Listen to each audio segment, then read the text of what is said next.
Hey everyone, I'm Dale Swanton with the Dan Heck Team, your source for all things real estate. So today we're going to talk about everybody's least favorite subject, property taxes, how they're calculated, how assessments work, and why you might be in for a big surprise after purchasing a home. So stay tuned.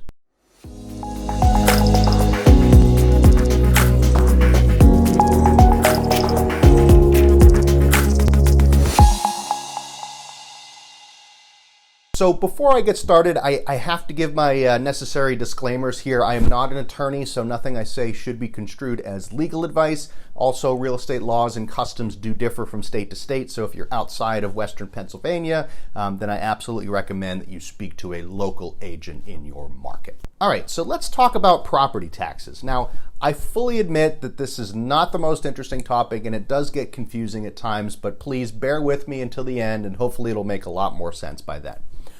So in order to understand taxes and tax assessments, you really need to understand how taxes are calculated. Now, every piece of property, whether it's a vacant land, a shopping mall, or just a regular single-family home, is assigned a value known as the assessed value.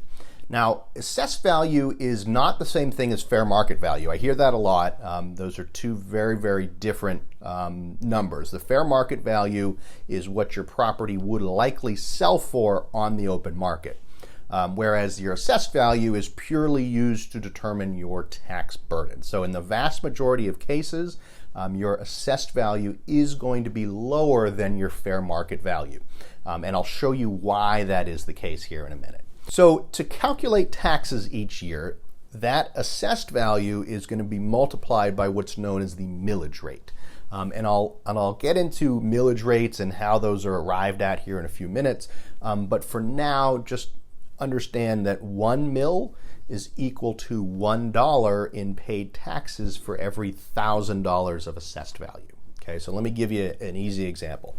If I lived in an area where my millage rate was 1 and my property was assessed at $1,000, then I would be paying $1 in taxes. So I'm just multiplying those two numbers together and then divide by 1,000. Okay, so if I lived in the same area but my assessed value was $5,000, then I'm going to be paying $5 in taxes. Now let's say I live in a different area, my millage rate is now 100. My assessed value is 1,000. I'm going to pay $100 in taxes. Okay, so obviously I'm making the numbers really, really easy here, but hopefully you can see that either an increase in the assessed value or an increase in the millage rate is going to result in an increase in your taxes. Okay, so how are these two numbers determined? So let's start with the millage rate. So total millage rate is actually comprised of 3 different millages that are determined by 3 different taxing bodies. Okay, so those are the county, the local municipality, and the school district that the property sits in. So what happens is each year those taxing bodies, they agree on a budget that's going to fund their operations for the entire year. So for example, let's just say my local school district sets a budget of $10 million. Okay, I have no idea what the budget is, but let's just say it's $10 million for the upcoming year. That's the amount of money that needs to be raised through taxes. And since every property has an assessed value attached to it, it's then possible to determine the total assessed value of every single property that sits within that school district. Okay, so let's just say, for example, you add up all of those assessed values in my school district, and that total is $100 million. Okay, if I divide the total budget by the total assessed value, then I'm going to get the millage rate. So in this example, $10 million was the budget, divided by $100 million, I get 0.1.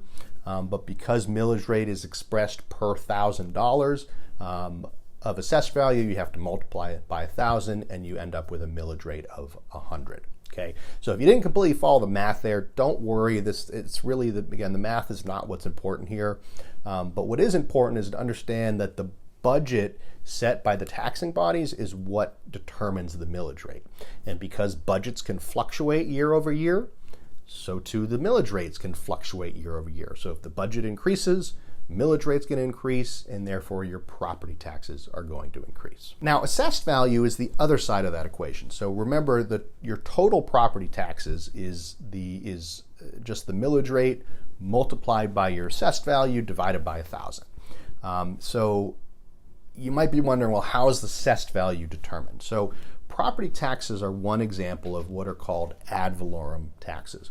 And ad valorem, it's just a Latin phrase. It just means according to value. So the amount that you pay in taxes is commensurate with the value of your home. So if you have a much more expensive home, you're going to be paying more in taxes.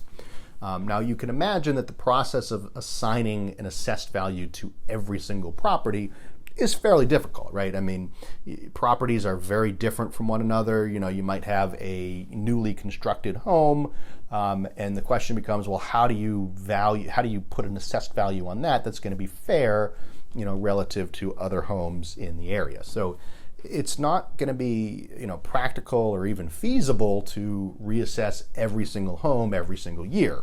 And so what tax assessors do is they use something called a base year to determine assessments. Now, this is usually done at the county level. So what happens is the counties will order that every property be reassessed during a given year, and that year becomes their base year. Now, ideally, counties would do this, you know, every few years, but as you can imagine, it's very costly and very time-consuming thing to do. You know, to put things in perspective, like Allegheny County has over 600,000 housing units, and that does not include vacant land and commercial buildings. So it's an enormous undertaking to do this, and so every county does it a little bit differently. So, for example, again, Allegheny County, their last countywide reassessment was in 2012, so that's their base year. But if you look at Butler County, their last countywide reassessment was in 1969, so that's their base year. Washington County is 2015, Westmoreland is 1973, and Beaver County, they're actually currently going through a reassessment, so theirs will be 22 or 23.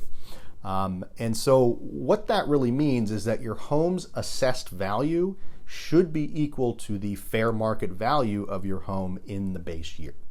And so again, if you're in Allegheny County, your assessed value should be equal to your home's 2012 fair market value.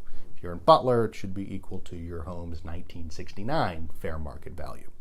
And so this is why, if you're looking to purchase a home, you might see that some homes, like in Allegheny County, you might see a house that's assessed for, let's say, $200,000, but then a very, very similar home in Butler County is only assessed at like $30,000. So that is simply due to the difference in the base years. Now, you can imagine that a lot of problems arise with this system, right? Because the tax assessors, they're not physically going into homes to determine their value. So, you know, it's certainly possible to have two homes that are, let's just say, side by side, you know, same footprint, same square footage, same assessed value, but they might have vastly different fair market values because one of them is much more updated than the other. And so in the eyes of the taxing bodies, one of those homeowners is not paying their fair share. And it's kind of the same issue that Zillow has with their estimate, right? Like they're trying to estimate value based on things like square footage, number of bedrooms, number of bathrooms, without regards to the inside condition of the home. Okay, so you might be wondering, well, how do counties correct for those discrepancies, and what does that really mean for me if I'm going to go and purchase a home? Well, even though the counties, they don't always have the time to do a countywide reassessment, they do allow for either the homeowner or one of those taxing bodies to file an appeal of your assessed value on a yearly basis if they think that you're unfairly assessed. And so those assessed values, they're not set in stone, right? So now the good news is that, like, for the homeowners at least, if you're the one that's filing the appeal, kind of the burden of proof is on you to show that the property in question is worth more than what it's assessed at. And one way that you can do that is by, you know, ordering an appraisal, right? But appraisals cost money, and those taxing bodies, they're not going to want to pay to appraise all these homes. But there's a much easier and free way to determine fair market value, and that is to sit back and wait for the property to sell, right? Because presumably the sale price would be an accurate indication of fair market value for that property. So it's very common for new buyers to move into a property, and a few months later, after their deed gets recorded, they'll receive notification that the school district is appealing their tax assessment. Now, usually, I'm not just picking on school districts, usually it is the school district that files the appeal because, they have the largest budgets, and therefore they kind of have the most to gain from increasing your taxes. So it's most likely going to be the school district. And that is what's referred to as the newcomer tax, because it's often levied against people who are moving into an area. It's after they purchase the house. And while you can kind of fight this on the appeal, it's pretty difficult to prove that your home is worth less than what you just paid for it, right? Now, keep in mind, it's not a guarantee that your taxes are going to be appealed. It's not like if your assessed value is like $1 lower than what's expected, then you're going to have an appeal filed against you. That does not happen. But what I would say is that the further your current assessment is from what it probably should be, given what you paid, the more likely it is that you're going to get reassessed. And there's one situation in particular that you should watch out for if you're a buyer, is that if you're purchasing a flipped property, because oftentimes flippers, they purchase these distressed properties for a low price that have low assessed values. They put all the money into it, and then they turn around and sell it for much more. Obviously, that's what flipping is, right? But for the buyer, you're all of a sudden living in a property that is way underassessed, given its current condition. And so that makes you kind of a prime target for a tax assessment appeal.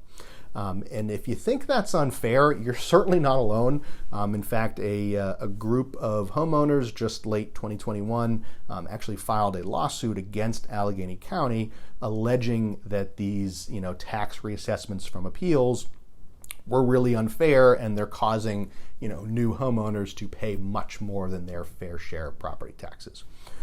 So certainly remains to be seen, how that'll end up. It's going to be, probably years before there's any resolution there. But hopefully this video gave you a better understanding of property taxes. So if you have any questions, feel free to comment. If you like the video, then please hit the like button and subscribe. And as always, thank you so much for watching.